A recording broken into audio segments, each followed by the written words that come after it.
Happy New Year, everyone. I am super excited to kick off this new year with a friend and fellow Filipina founder, Liliana Manahan. And hello. Hi. So good to see you again.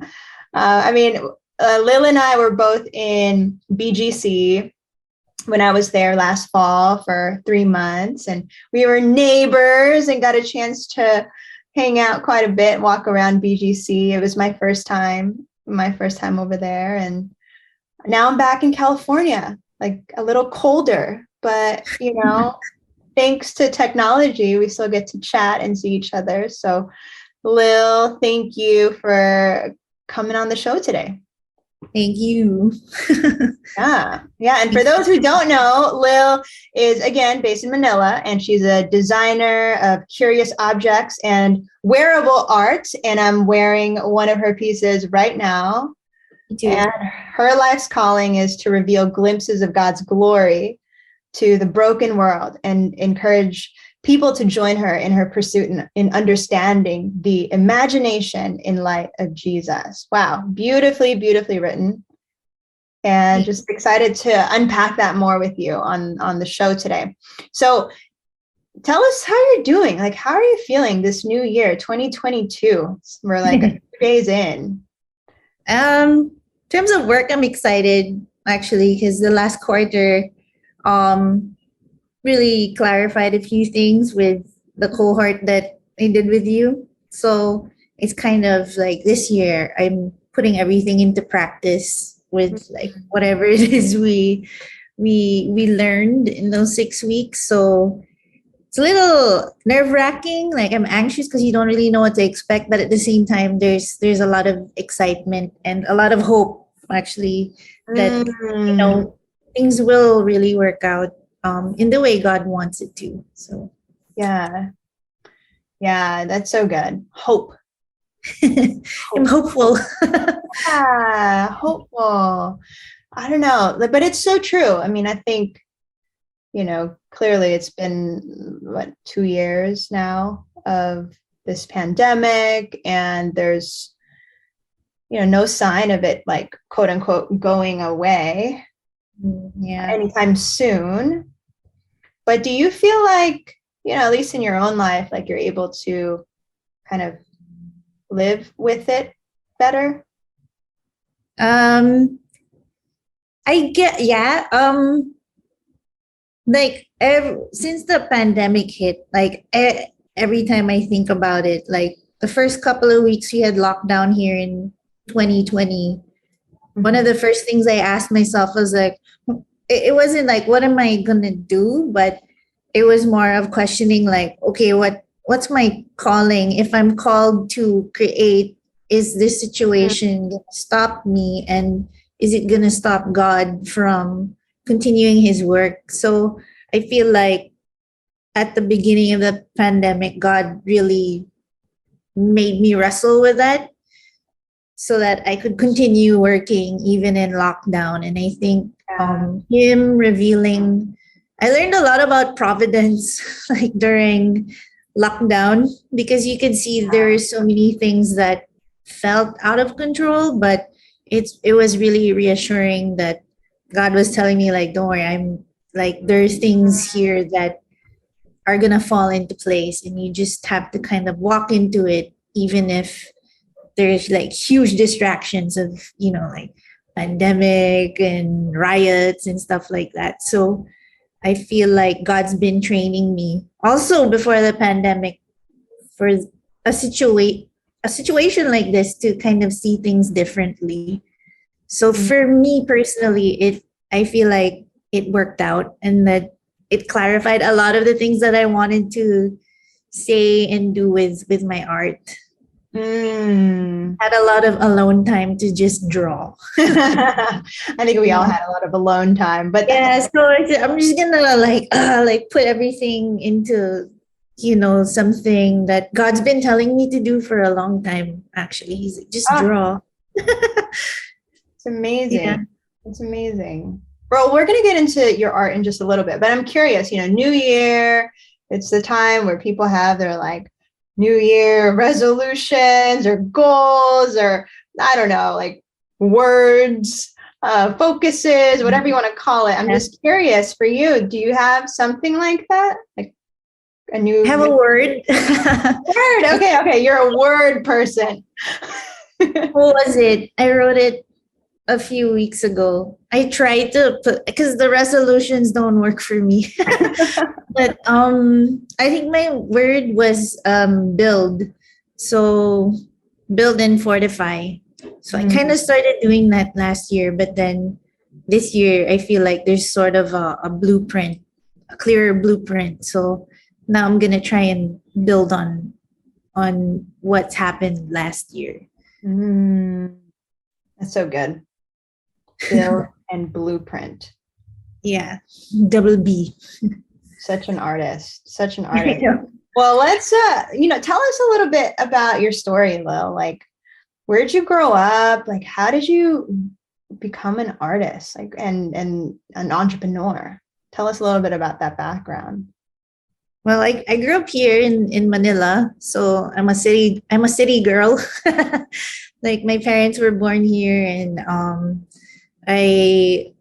my family's really into art, like different kinds. So I think it was just something that was there.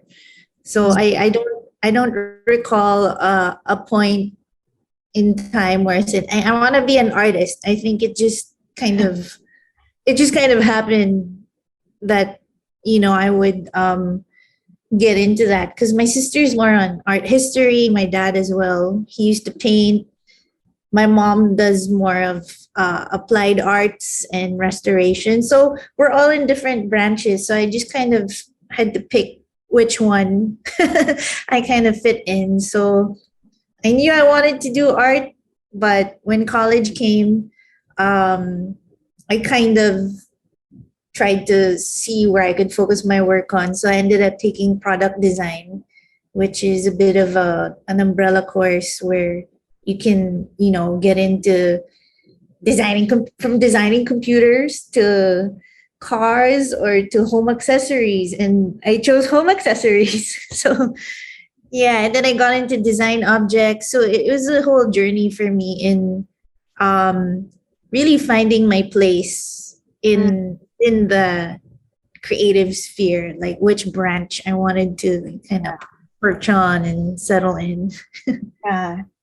Yeah. So it's just always been there. Like It's always growing up in such an artsy home. Oh, Artsy family. Is there a lot of pressure? Is that fun? I mean, I not a lot of artists in my family. I just have trouble sort of it's fun. I mean, don't get me wrong. I can draw good stick figures, and that's what I think. Like, everyone's creative just different ways. I can make decent like PowerPoint or like keynote presentations. Like, but you're I think everyone's creative. So your creativity is like expressed in a different way through business. So, but yeah, there's people like me, I guess, who can draw fuller stick figures. The gifting God has, but it's fun.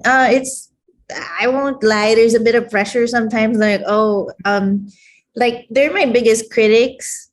So, and I really value my family's wisdom and responses to my work. So, I don't see it as a tough thing. I see it as something that'll really help me grow. But it's fun. The thing is, the flip side is we have no business bone whatsoever. It went to my uncles and aunts, but not to us. So that's what I'm learning. That's what I'm learning now, the entrepreneur part. Interesting. So, you've always been a creator. You went to school, always creating. And then, so like walk through that. So from school, what was the kind of next step from there? Actually didn't want to go to school anymore. I just wanted to make stuff. I didn't want to go to college because I knew I just wanted to. Right? You did. Yeah. I went to college because my dad's like, "Oh, you need a diploma." I said, "Yeah, okay, fine." It's good to have a diploma, but I kind of knew that I wanted to just make things because that's what I was always doing even as a kid. Like I would play with like the dinosaur flat pack skeletons that you would assemble and stuff like that. So after college, I went to Cebu for a year and no, I did my summer internship and then I graduated and went to the same company to work for them because the designer there was someone I wanted to learn from as well. And he works really well with rattan and that's where I learned that's where I observed and saw the business side, like the other aspects that I didn't know about that needed to, come together with the creative side. So I would say that was a really like a crash course and a fruitful time for me to learn all of that. Yeah. No, that's And awesome. yeah, and then I came back here and started my own practice, and that was in 2012, I think. Yeah, 2012. Hmm. And so you were, what was, do you remember your first like piece when you were on your own?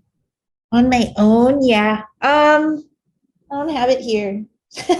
My family took it. Like that's the thing. They take my samples, so I make extra so they can Okay. take. Yeah, but What was it? Was it a home? it was because like my grandma for my dad's side liked to collect like a lot of objects as well. So I think in my subconscious, that's where I was just drawing reference and inspiration from. So I started out with a little tabletop figurine that I used to look at when I was a kid all the time, and I would like, kind of play with it behind my parents' backs because you're not really supposed to touch the antiques, but I did. So I started out with I have one, but it's not the chicken. This is like, oops, this is like a follow up to Ooh. the chicken. So it was like they started calling it a mer chicken, but so I started out with like those fantastical looking animals, Yeah. and I think that's where I started getting into, I guess, trying to understand like what the imagination was really about, what it meant, and what it was all about. Hmm. That's awesome. That's awesome.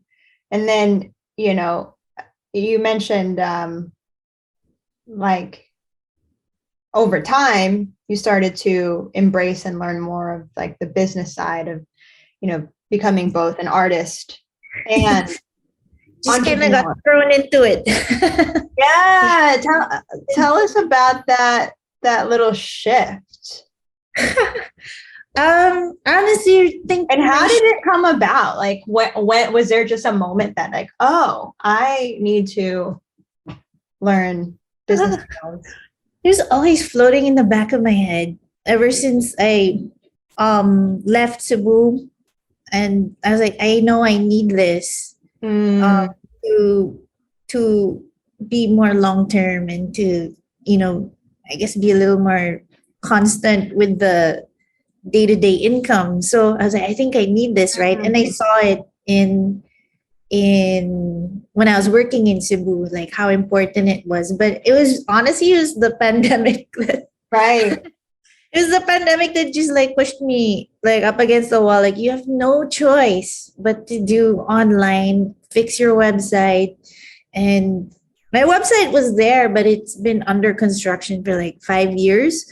So I put it up in 2015, but I just never, I think I was too afraid to, go like expose myself in that Mm, range because it's so big, right? But the pandemic really pushed me, and I guess it was an accumulation of like experiences that were saying like, hey, um, you should go here alongside my prayers. So right. it really went well with my prayers. Like I wanted a workshop. I wanted a like a brick and mortar type shop to this, or a gallery to display all my stuff in, but I'm seeing it came in the form of a website, which Yeah. was also very Yeah. uh it was also, I saw it as God taking care of me, like, hey, look, this is how I think you're gonna be okay.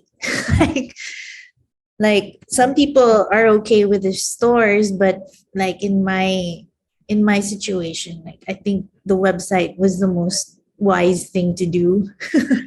Yeah. Yeah. Yeah. Agreed. And Yeah. yeah, all you listening should check out lilianamanahan.com because It's it really is up. it's really up, and it's a very fun and engaging website. You got the music going, the videos, the imagery, the verbiage of just like so inviting for people to just get lost in their imagination. I really love that. And of course, all throughout this process, as you've been growing as an artist and then as an entrepreneur, and it's an ongoing journey. We all know that. But I know you're also growing, in your relationship with God. So how is that like evolution coinciding your growth as an artist and business person? Ah, I would say like maybe like 5 or 6 years ago, I'm really stubborn. So Stubborn? No yeah, I way. mean, like, I guess when I have an idea in my head, I really want to push for an exact way for it to be executed. But um, like, if I'm really supposed to be trusting God with my plans and everything, he, like, at first he taught me like the hard ways, like really like it wasn't even pruning, it was like slash and burn type situations, for like just to kind of condition my mind to trust God, to obey and to trust him with his plans. So I think, looking back, like, I've really learned how to trust God more with the flow of how things go and how plans kind of pan out. Mhm. And I don't know what other people say, but hopefully I think I've calmed down a little more with how I handle situations that don't turn out the way I wanted them to. So I think, but God's really teaching me to just trust Him. Like, there's so many instances where, like, oh, this is not gonna happen. Like, even now before this call, like I was saying, like, oh, a project's delayed because someone got sick.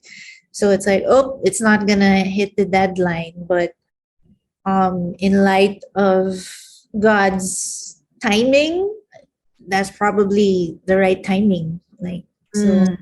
I'm learning how to, like, kind of bounce with those things now.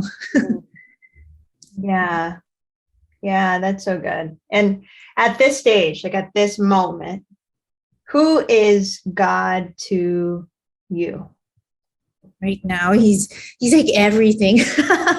he's he's really the designer of everything in my life. So um if he's that, then I'll follow it, because I know it's a design that I can trust. And in terms of the future, he's really my home in eternity, like Mm. when I get there. So Yeah, it's amazing. He's everything. yeah. That's a really big statement. But yeah, it just shows your heart. And so, second question for me would be, who does God say you are? Me. Well, apart from being his daughter, I really see myself as his ambassador. I love the verse in Second Corinthians 5:20, 5:21. Like, no, it's not 5:21. It's before that. That we're ambassadors of Christ. And I really see myself as, just a vessel that will carry his message in the way that he's made me. So that's really in the creative sphere. Yeah, ambassador. That's a good word. I Yeah. remember I heard a speaker say once, what was it? Wherever you go, everywhere you go, everything you do represent the king. Yeah. Everywhere you go, everything you do represent the king. Something like that. But I was like, oh, that's such like a simple phrasing, but so You got to do it. I mean, that like represent the king. That's crazy. Yeah. Because it feels really heavy, but then to your point, like because God is everything, He's also the one enabling us to represent Him. It's Yeah. of course we Just have to desire it, yeah. but He actually enables us to like represent Him well. Yeah. It sounds heavy, but it knowing that he'll give you that grace at even like a moment before you're supposed to speak or whatnot, like or make a decision, like it's comforting at the same time. Like don't worry, when you open your mouth, the right words will come out. So I'm trusting that. Yeah, so good. Well, we're gonna just go a little bit deeper on your business, on your venture, and if you could just summarize a little bit, what would you say is like the major problem that you're trying to solve with your venture? I think it sounds really general though, but I think the main problem, it's a global thing too. That let me backtrack a little. Like when I was trying to figure out the purpose of art, like how does it fit in with me being a Christian? I had to like kind of figure that out a few years ago, and I really see the power of art. It has the ability to influence minds. It has the ability to nourish the soul.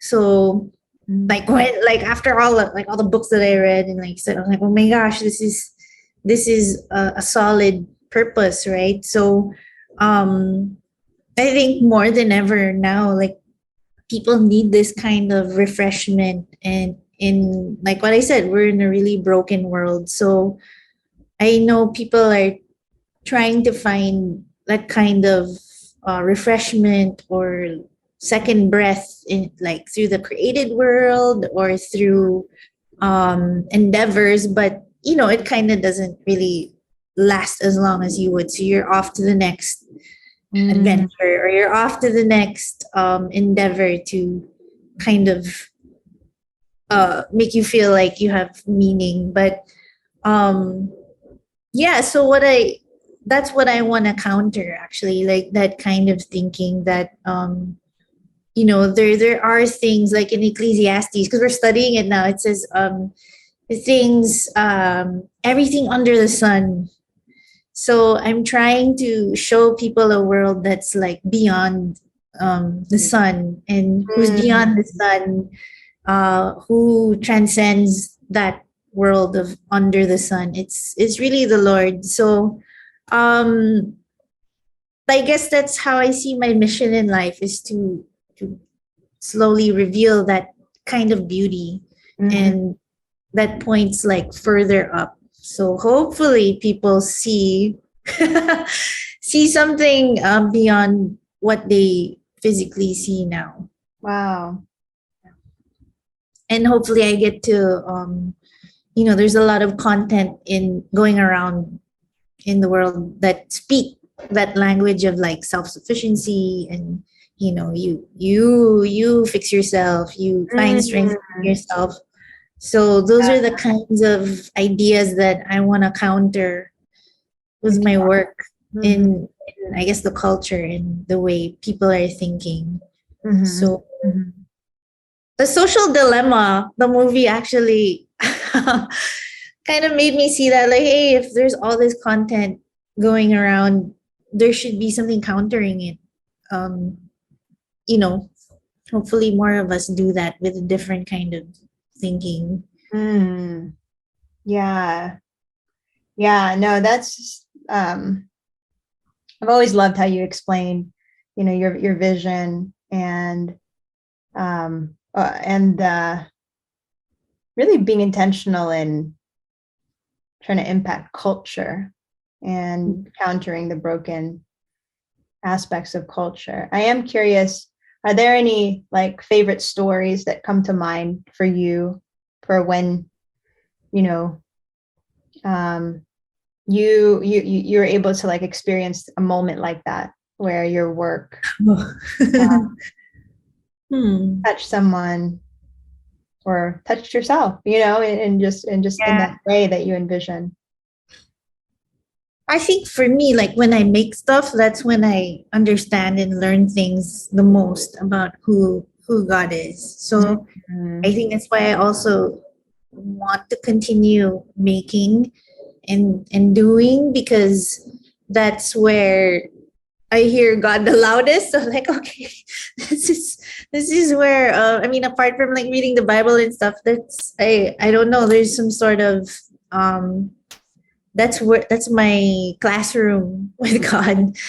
But like in terms of people, like before the pandemic, I would say it was a little easier to make those connections with people, because like during exhibits, I would be able to physically like tell them in person, and oh, this is what my work's about, and then you can like open up a conversation. So when we did have exhibits, in-person exhibits, I saw many little moments where like it would just be one sentence like, oh, this makes me feel so good, or thank you so much, I needed to see that.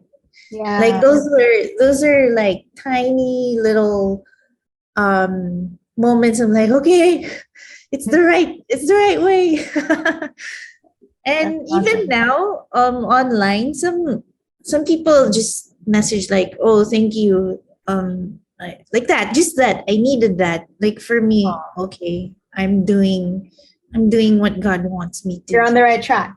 You're on the Yeah, right track. And I love that's that. enough for me. Like I needed that. I'm like, okay. Yeah. I'll keep going. Yeah. Yeah. And as we talked about a lot, during the cohort last fall, out of the heart, the builder builds.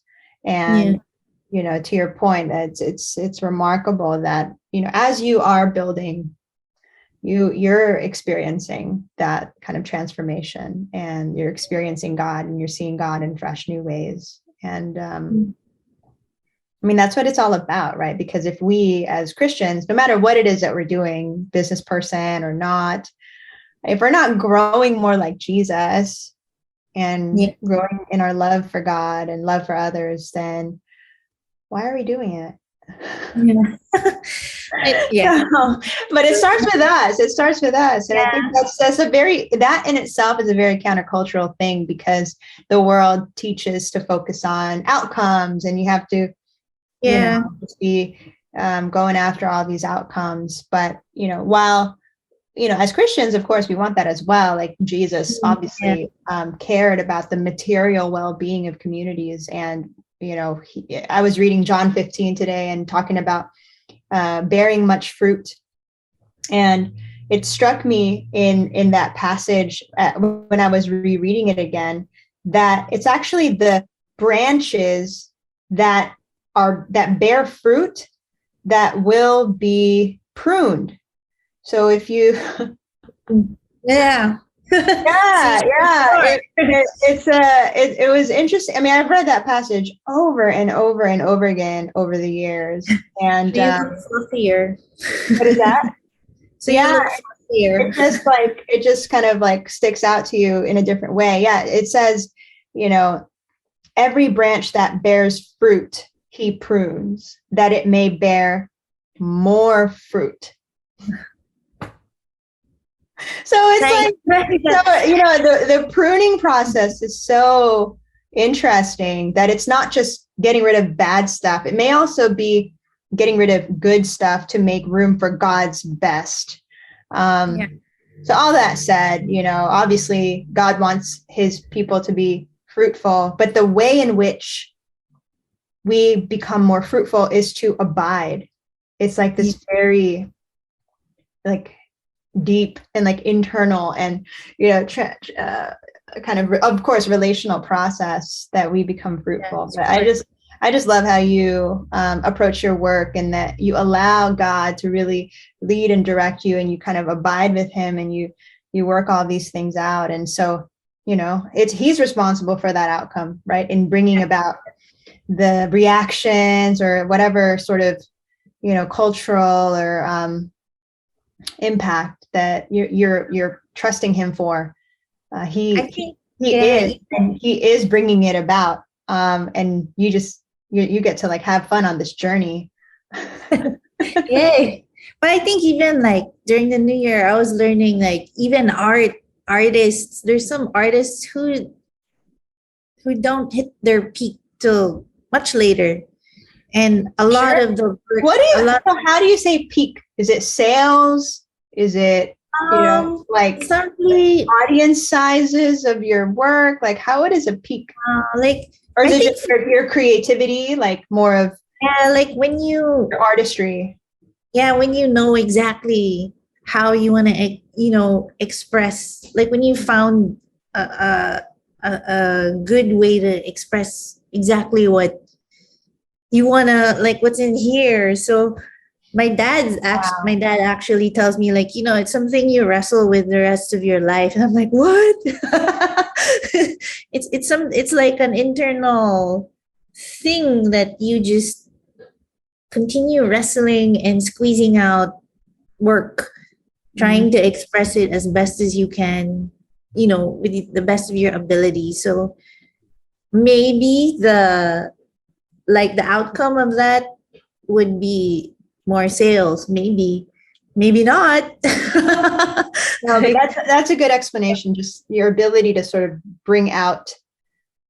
Yeah. So like that for years, I was like, okay, I accept this is a lifelong thing, and I'm just meant to show what I squeeze out as I go along. And hopefully, when I'm done and I get to go to heaven, whatever it is I leave behind, like the ideas I leave behind, will be one coherent thing that people will carry even when my work's rotten. Like what if no one preserves it? Even that I thought about, like, okay, my work can get burned down in a building or whatever.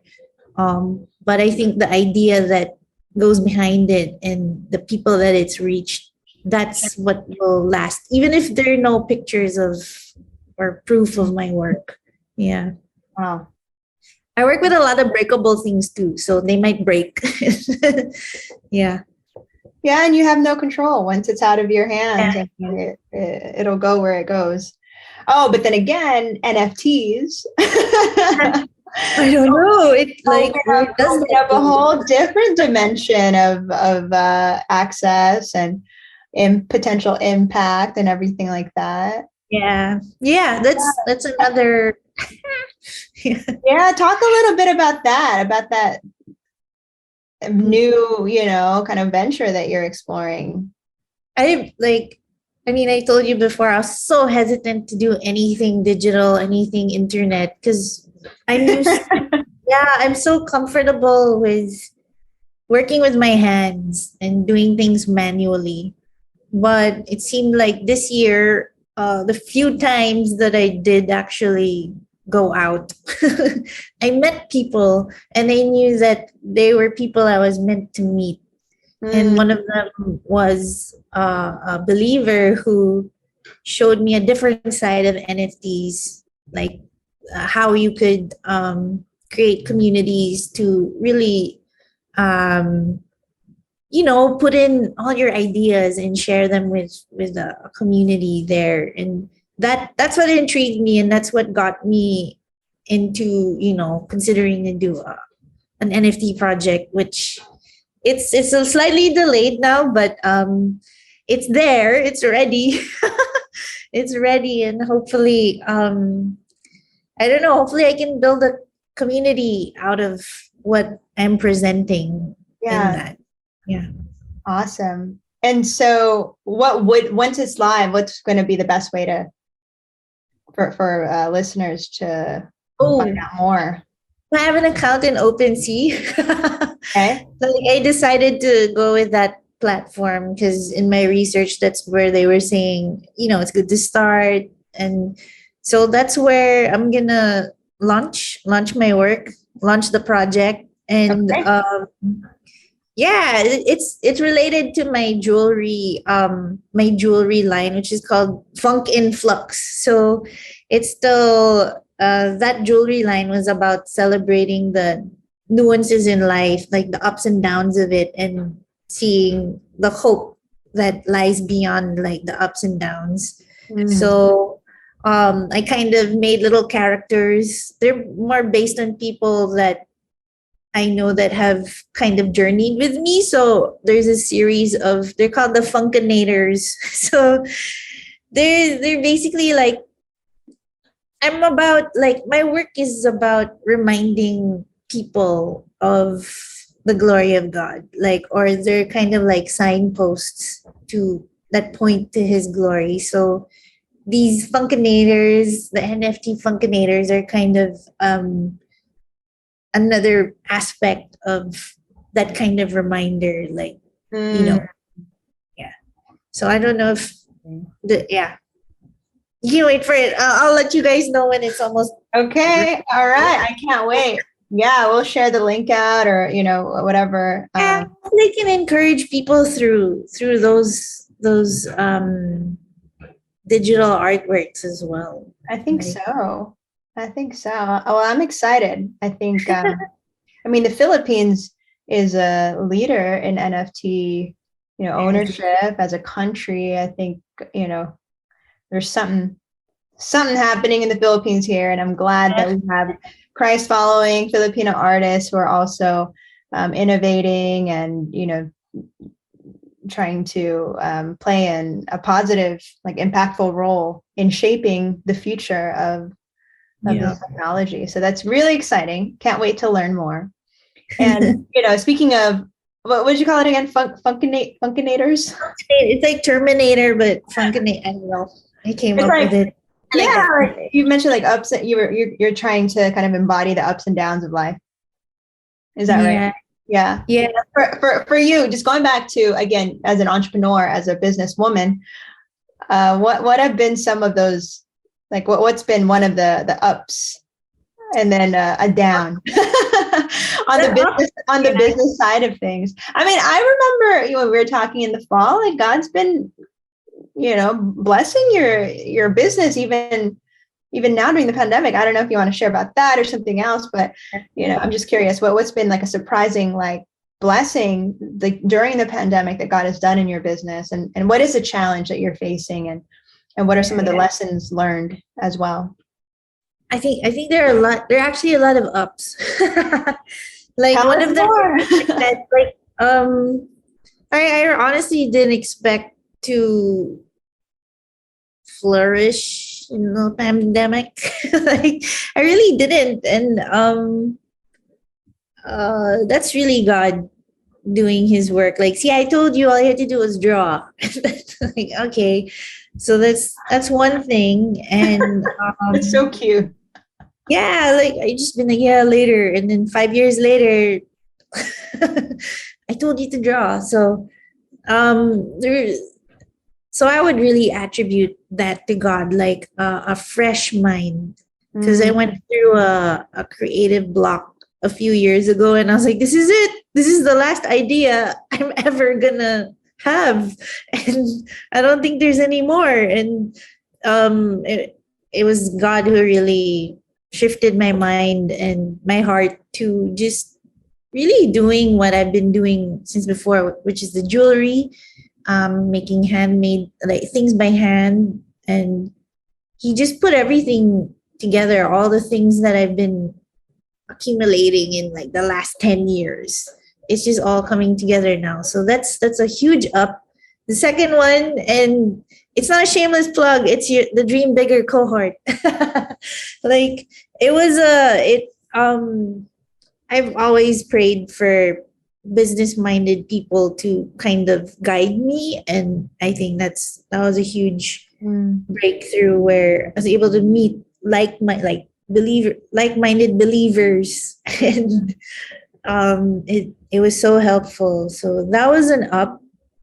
The challenge for me is really there, putting it into practice, because it's not comfortable for me to learn spreadsheets or to learn just Excel, and it's I know people find it fun, and I think that's their gift, but for me it's so uncomfortable. And the whole operation side. So but it's really important to know that, and I've had so many people and mentors tell me like, yeah, you have to know it, including you. So I said, yeah, there's no escaping this anymore. So it's a challenge, but I believe if I continue doing it, I'll probably get better at it. Yeah. I believe it. I believe it. Yeah. And I love that you're still, pushing forward in that uncomfortable space because it's going to benefit you in the long run. Yeah, and it's yeah. Yeah. I know it's hard, but the thing is you're not alone. And that's what we want you and everyone listening here to remember. Like, you don't have to do it alone. There's always going to be uncomfortable things that you're going to face as an entrepreneur, and you don't have to do it alone. Yeah, like it for a while, like it felt like, oh, you're alone. But God's like, no, look, these people are like kind of cheering next to you. It's just you feel alone because you have to do the actual legwork alone. But there are people kind of egging you on as you go. Yeah, it's something I have to remember. Yeah, for sure. For sure. Well, I'm very proud of you for venturing in that uncomfortable space. That's awesome. That's awesome. And, we're nearing the end of our time here, but, we do want to leave some of our listeners who might be aspiring entrepreneurs. Maybe they have an idea, maybe they're an artist as well. And they're like, how do I turn this into a business? What's the, number one thing that now being an entrepreneur that you wish you knew when you first got started? Yeah, I kind of wish I had met well, no, when I was thinking about this question, it's more of really and one mentor told me that she said you really have to set your foundations in the Lord and your dependence solely on the Lord, like double down on your intimacy with the Lord, because that's how you're gonna know how to make, which decisions to make. That's how you get your confidence. That's how you know like how to build accordingly. Because like I started out building like in 2012, like with according to my own wisdom and understanding. Like it wasn't so bad, but it kind of fell apart. No, it fell apart. It fell apart towards the end, and I'm the type of person like, no, that's not it. Like it's, I don't think it's hitting it on the head. And when I started, really consulting with the Lord and even seeing Him as my boss, and like God's really my boss. When I started seeing things that way, inside, like I also felt like, yeah, I think it's hitting the spot now. So it's really solidifying your foundation in the Lord. It sounds counterproductive because you're like, oh, but I'm not like putting up a website, I'm not talking to people, I'm not, but it's like you can talk to all these people, but if your foundation's not aligned to God's like mind, then I don't think it will go as you wished it would. Yeah. Yeah. So So we gotta go to summarize the. that in a little sentence for me. Sorry, it was so long. Build your foundation in the Lord So and build accordingly. Yeah. build accordingly. Build your foundation in the Lord and build accordingly. Amazing. Amazing. Lil, this was so much fun. It was fun. It is fun. It is fun. Thank you for taking the time this new year to share your story and spend some time with us on the show. I just pray for this year to blow your mind in fresh new ways, that God will, because He is able to do exceedingly more than all we ask or imagine. So I pray for that for you, and I'm excited. So thank you, thank you, thank you.